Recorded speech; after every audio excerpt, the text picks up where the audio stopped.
As inovações tecnológicas militares aconteceram durante a Primeira Guerra Mundial do que em qualquer outra guerra na história, com a única exceção importante da bomba atômica. Todos os meios importantes de guerra da Segunda Guerra Mundial foram meramente melhorias ou modificações das armas em 1918. As tecnologias militares que foram utilizadas na Primeira Guerra Mundial, sendo elas submarinos, aviões bombardeiros, armas químicas, metralhadoras leves, morteiros, granadas e o aeróstato. Houve principalmente artilharias como o Serviço Becker M2, foi um canhão automático de 20 mm, uma peça de artilharia antiaérea, foi produzida em massa a partir de 1916 e usada durante a Primeira Guerra Mundial pelas forças do Império Alemão. O canhão de Paris, também chamado Kaiser Wilhelm Geschütz, foi um canhão ferroviário de longo alcance criado pelos alemães em 1918 para bombardear Paris, erroneamente confundido com o Big Bertin. O Kaiser era um projeto ambicioso que pretendia bombardear um alvo a 130 km de distância da frente alemã. Até esta data, o máximo que um obus alcançou foi 95 km. O canhão de Paris foi uma arma como nenhuma outra, mas as suas capacidades não são conhecidas ao certo. Isto é, devido à aparente total destruição dos alemães na ofensiva aliada.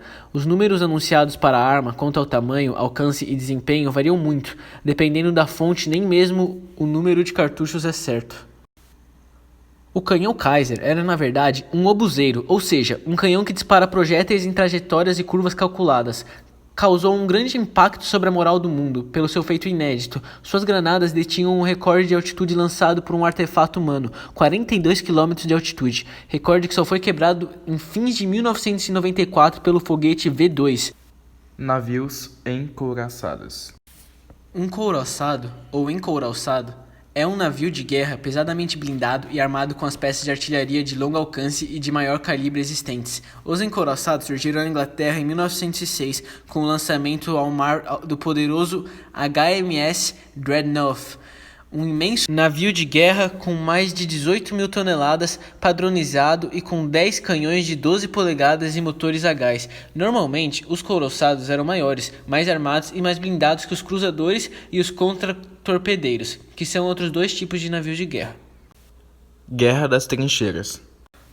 Os tanques foram criados pelos britânicos com a promessa de quebrar o impasse da Guerra das Trincheiras. Surgiram em 1916 com o Mark I, blindados, tracionados por lagartas e muito bem armados. Mostravam-se uma promissora arma de guerra, mas eram engenhos confusos e demandavam de paciência de seus tripulantes. Os franceses estavam desenvolvendo tanques bem avançados.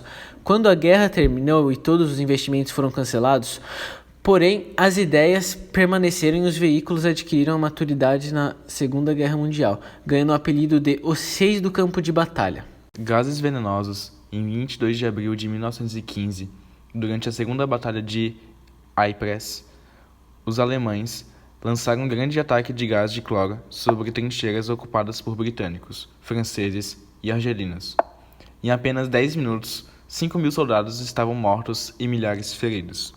O poder destrutivo da arma química rapidamente seduziu os demais exércitos, que passaram a utilizar o gás de cloro e outros elementos, sobressaindo-se o famoso assassino químico da Primeira Guerra, o gás mostarda.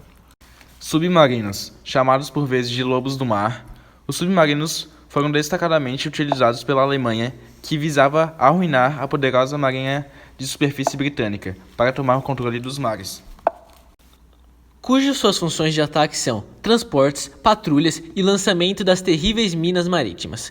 O submarino alemão da época de 1915, denominado de Unterseeboot, tinha o objetivo de engajar com força total a luta contra os aliados e a potência marítima que era a Inglaterra. Aviões. A maior inovação armamentista da Primeira Guerra Mundial, pois se projetavam sobre a guerra.